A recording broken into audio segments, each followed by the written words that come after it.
बहू या नौकरानी। पूरे 5 साल बाद मुकेश कनाडा से लौटा था। कनाडा में एक ब्यूटी प्रोडक्ट्स बनाने वाली कंपनी के लिए मुकेश काम करता था। मुकेश अपने देश अपने घर लौटकर काफी खुश था। एयरपोर्ट पर उतरते ही मुकेश की नजर अपने परिवार वालों को खोजने लगी। जल्दी ही उसे अपने माँ बाप, भैया भाभी, बड़ी बहन और खुद की 3 साल की बच्ची भी एयरपोर्ट पर खड़े नजर आई। लेकिन उसकी नजरें शोभा को खोज रही थी। वह सोचने लगा, ये शोभा मुझसे मिलने आई क्यों नहीं, और ऊपर से उसने हमारी छोटी सी बच्ची को भी यहाँ भेज दिया। मुकेश एयरपोर्ट पर सबसे हंसी खुशी मिला। फिर उसने शोभा के बारे में पूछा तो उसकी दीदी बोल पड़ी, भाई वो घर पर ही है, वो तुम्हारे लिए खाना तैयार कर रही है। वह तो आज ही तुम्हारे आने की खुशी में काम करने लगी है, वरना वो कोई काम करती कहाँ है। मुकेश ने अपनी बेटी को प्यार से उठा लिया, लेकिन उसकी बेटी उसे देखकर रोने लगी। लाओ मुझे दो बच्ची को, वो तुम्हें काफी दिनों बाद देख रही है ना, इसलिए पहचान नहीं पा रही। कहते हुए दीदी ने बच्ची को अपने पास ले लिया। सभी टैक्सी में बैठकर अपने घर की तरफ रवाना हुए। मुकेश अपने परिवार से मिलकर खुश था, लेकिन शोभा उसे एयरपोर्ट पर मिलने नहीं आई। ये बात उसे काफी परेशान कर रही थी। वो सोचने लगा, क्या खाना बनाना इतना ज्यादा जरूरी था, मुझसे मिलने से भी ज्यादा, और वो भी तब जब मैं 5 साल बाद वापस आया हूँ। इन्हीं ख्यालों में घर तक का आधा रास्ता बीत गया। अब उसकी बच्ची उसे देखकर रो नहीं रही थी, इसलिए मुकेश उसके साथ खेलने लगा। बाकी का आधा रास्ता भी खत्म हुआ और सब घर पहुंच गए। गाड़ी की आवाज सुन शोभा बालकनी में आकर खड़ी हो गई और मुकेश की तरफ देखने लगी।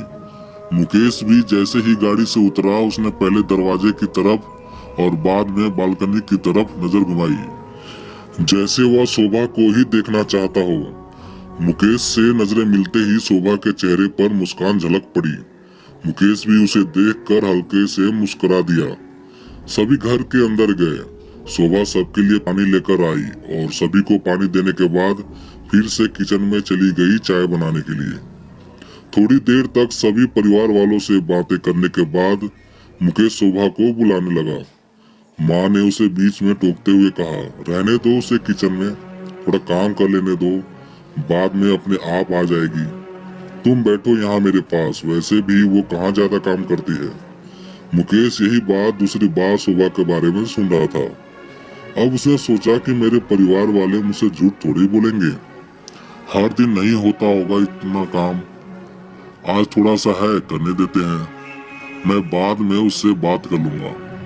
मुकेश अपने परिवार वालों से बातचीत करने में मगन हो गया। एक के बाद एक रिश्तेदार और पड़ोसी मुकेश को मिलने आते रहे और शोभा को किचन से बाहर निकलने का समय ही नहीं मिला। सभी के लिए चाय बनाना, नाश्ता बनाना, यही करते करते शाम हो गई। शाम होते ही अकेली शोभा इस बड़े से परिवार का खाना बनाने में जुट गई।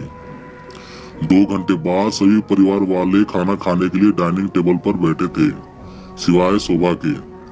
मुकेश चाहता था कि शोभा भी उसके साथ बैठकर खाना खाए, लेकिन फिर माँ ने कहा, अगर वह भी खाना खाएगी तो सबको परोसेगा कौन।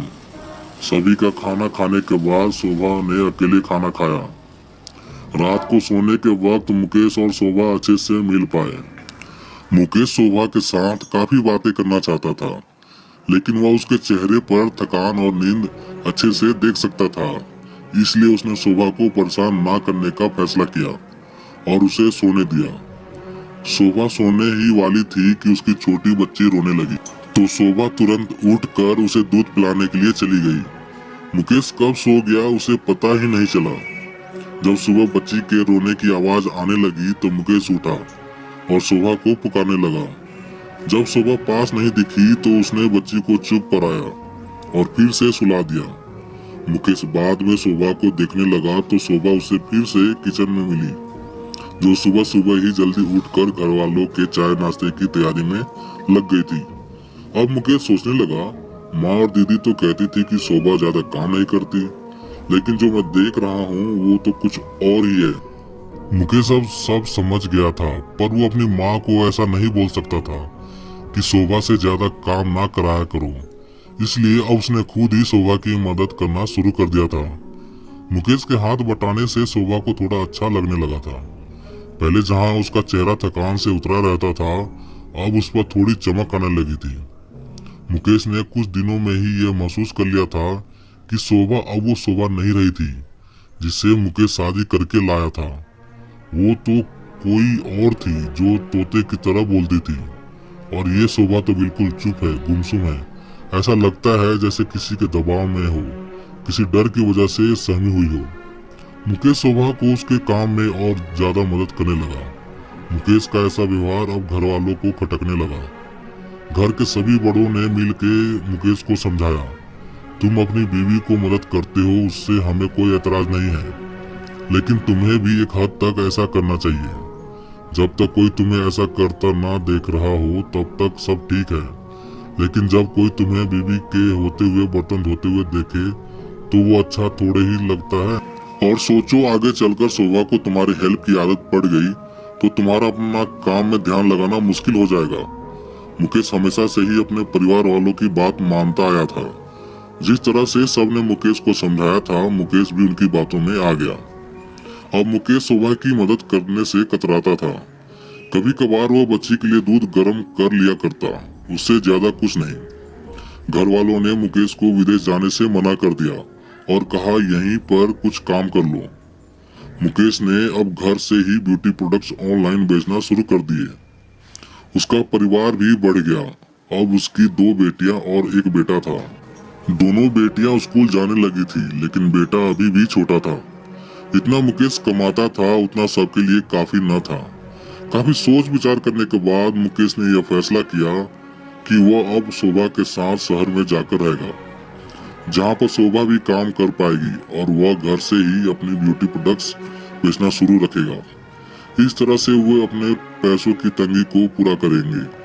परिवार वालों ने भी मुकेश को इजाजत दे दी। मुकेश चाहता था कि माँ भी उसके साथ रहे, लेकिन माँ को शहर में आना मंजूर न था। माँ बड़े भाई के साथ रहने लगी। शहर में अब शोभा नौकरी करती और मुकेश घर से ही ऑनलाइन प्रोडक्ट्स बेचता। कई साल ऐसे ही बीत गए। शोभा घर का काम और बाद में बाहर का काम करके पहले से भी ज्यादा थकी थकी रहने लगी। परिवार वालों के मुकेश के दिमाग में डाली बातें अभी भी उस पर असर कर रही थी। वह यहाँ पर भी शोभा का हाथ न बटाया करता। मुकेश अब दिन रात अपने प्रोडक्ट्स को बेचने में ही मसरूफ रहता। कभी कभी शोभा उसे कहती कि मुझे अच्छा नहीं महसूस हो रहा है, मुझे डॉक्टर के पास ले चलो। वो हाँ कह देता, लेकिन अपने काम में इतना खो जाता कि कभी उसको डॉक्टर के पास ले ही नहीं जाता। शोभा तो बीमार थी ही, लेकिन अब मुकेश भी बहुत ज्यादा बीमार हो गया।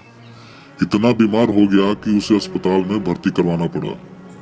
अस्पताल में मुकेश के पास सिर्फ शोभा थी और कोई नहीं। इतना बीमार होने के बाद भी उसके परिवार वाले सिर्फ उससे मिलकर वापस अपने घर चले गए थे। उसका सहारा बनने के लिए, उसकी तकलीफ बांटने के लिए कोई भी उसके साथ नहीं था। बिस्तर पर पड़े और शारीरिक तकलीफ से गुजर रहे मुकेश को अपनों का ऐसा व्यवहार बहुत तकलीफ दे रहा था। फिर वो सोचता कि उसने भी तो शोभा के साथ जिंदगी भर यही किया है। क्या वो शोभा का जीवन साथी सिर्फ नाम का ही था? जब साथ देने की बारी आती थी तो उसने दूसरे के बहकावे में आकर उससे किनारा कर लेता था। यहाँ तक कि शोभा के खुद अपने मुंह से कहने के बाद भी उसकी तकलीफ को वो नजरअंदाज करता आया था। मुकेश को अब अपना दर्द शोभा के दर्द के आगे मामूली सा लगने लगा। उसके दर्द को ना बांट कर उसने बहुत बड़ा गुनाह किया हो, ऐसा उसे लगने लगा था। पश्चाताप के आंसू मुकेश की आंखों से बहने लगे। उसने अपनी सारी गलतियों और गुनाहों के लिए शोभा से माफी मांगी। तो दोस्तों, आप सभी को ये कहानी कैसी लगी कमेंट करके हमें जरूर बताइएगा। यदि कहानी आप सभी को अच्छी लगी हो तो लाइक कीजिएगा, शेयर कीजिएगा और चैनल पर नए हो तो चैनल को सब्सक्राइब जरूर कीजिएगा। तो चलिए दोस्तों, मिलते हैं आप सभी से एक और नई कहानी के साथ। तब तक ले जय हिंद, वंदे मातरम।